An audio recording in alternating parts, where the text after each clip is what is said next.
प्रिय साथियों, आप सभी को सादर प्रणाम, सादर चरण स्पर्श।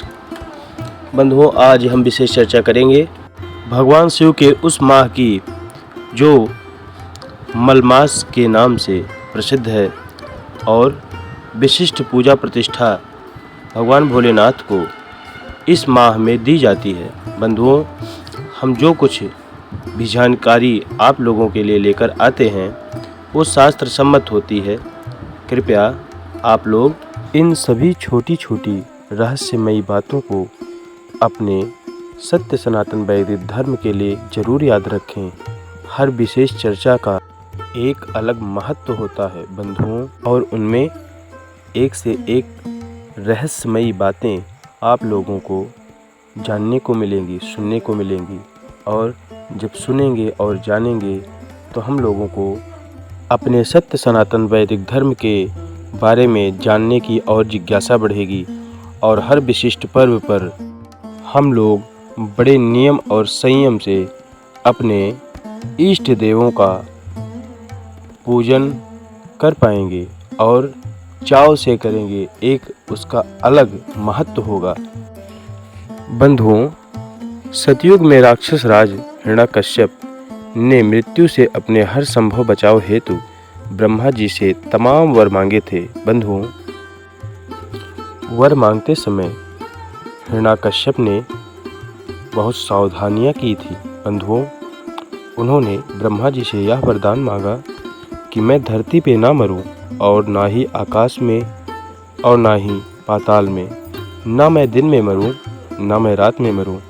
बंधुओं, मनुष्य जो भी इस मृत्यु लोक में आता है उसको यही डर लगा रहता है कि हमारी कहीं मृत्यु ना हो जाए। बंधुओं, इसी का लोलुप हो करके हिरण्यकश्यप ब्रह्मा जी से वरदान मांग लिया कि मैं कभी ना मरूं। और उसने कहा, ना मैं अस्त्र से मरूं, ना मैं शस्त्र से मरूं, कोई मुझे मार नहीं पाए, और ना पशु और ना पक्षी कोई मुझे मार ना सके।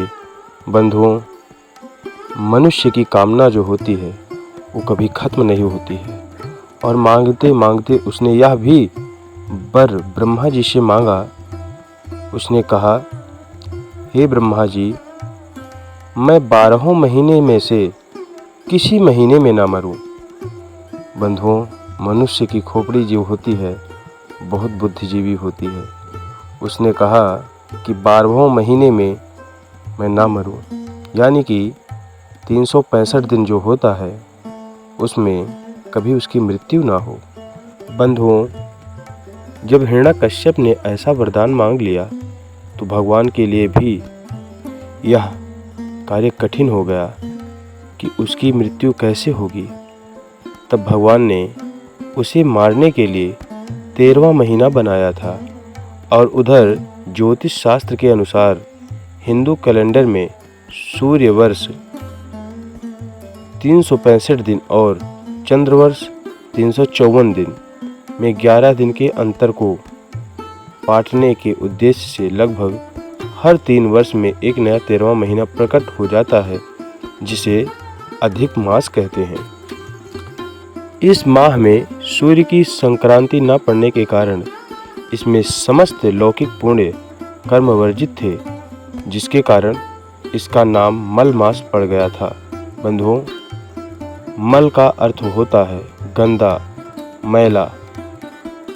इसका कोई स्वामी भी नहीं था, जिसके कारण ये रोते रोते भगवान विष्णु के पास गया। मलमास जो माह था, इसका नाम सभी लोग सम्मानपूर्वक नहीं लेते थे, तो इसको आत्मग्लानि हुई और ये माह प्रकट हुआ। बंधुओं, प्रकृति में जो कुछ भी है सब भगवान का दिया हुआ है, सब भगवान का बनाया हुआ है। कण कण में भगवान व्याप्त हैं। इसलिए इसने मानव रूप धारण करके भगवान विष्णु के पास रोते रोते अपनी सारी व्यथा कह डाली। और भगवान से उसने कहा कि क्या मुझे सम्मान नहीं मिलेगा भगवान?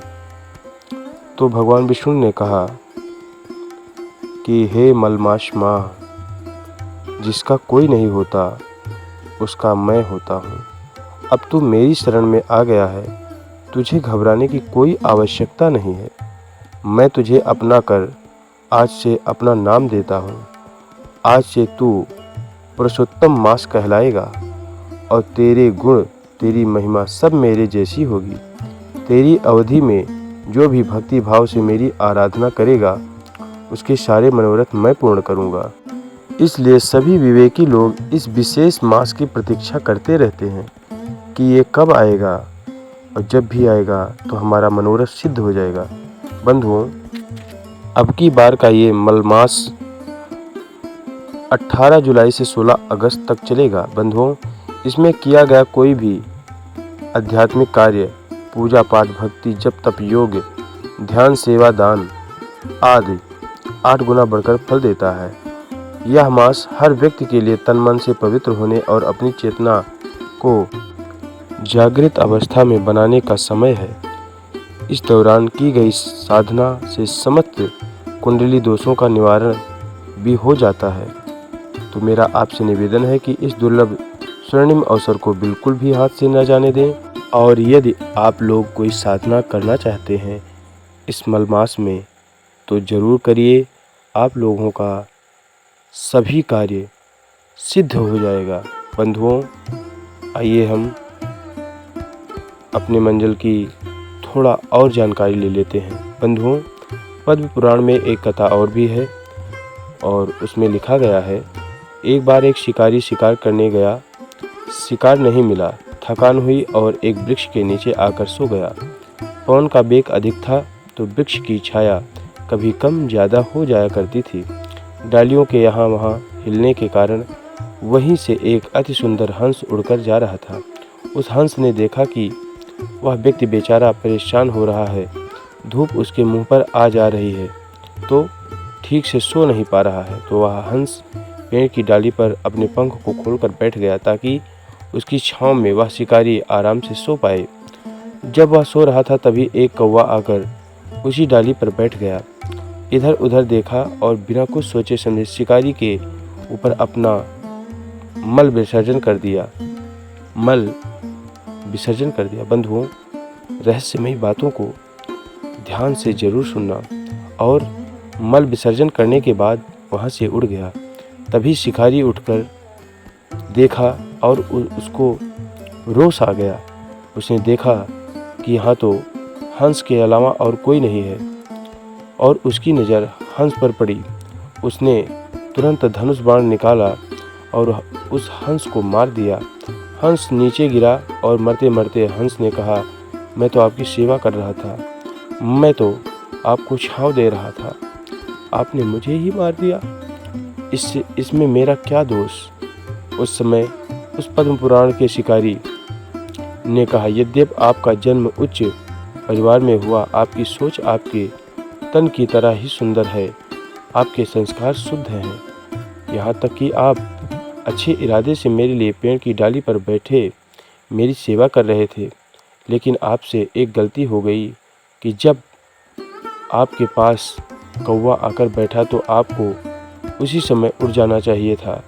उस दुष्ट कौवे को मैं सबक सिखा देता और उस दुष्ट कौवे के साथ एक घड़ी की संगत ने ही आपको मृत्यु के द्वार पर पहुंचा दिया।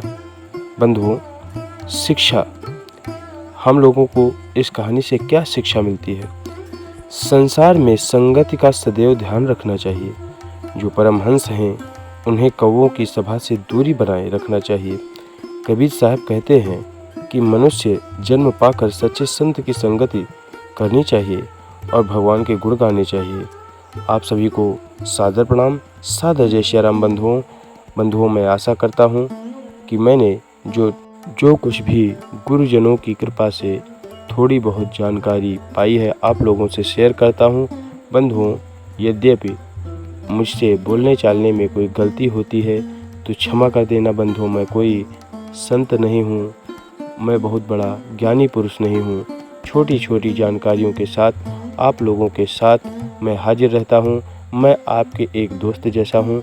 आप सभी को सादर प्रणाम। बंधुओं, कृपया आप लोग हमारे YouTube चैनल को लाइक और सब्सक्राइब जरूर कर दीजिए। सादर जय श्री राम।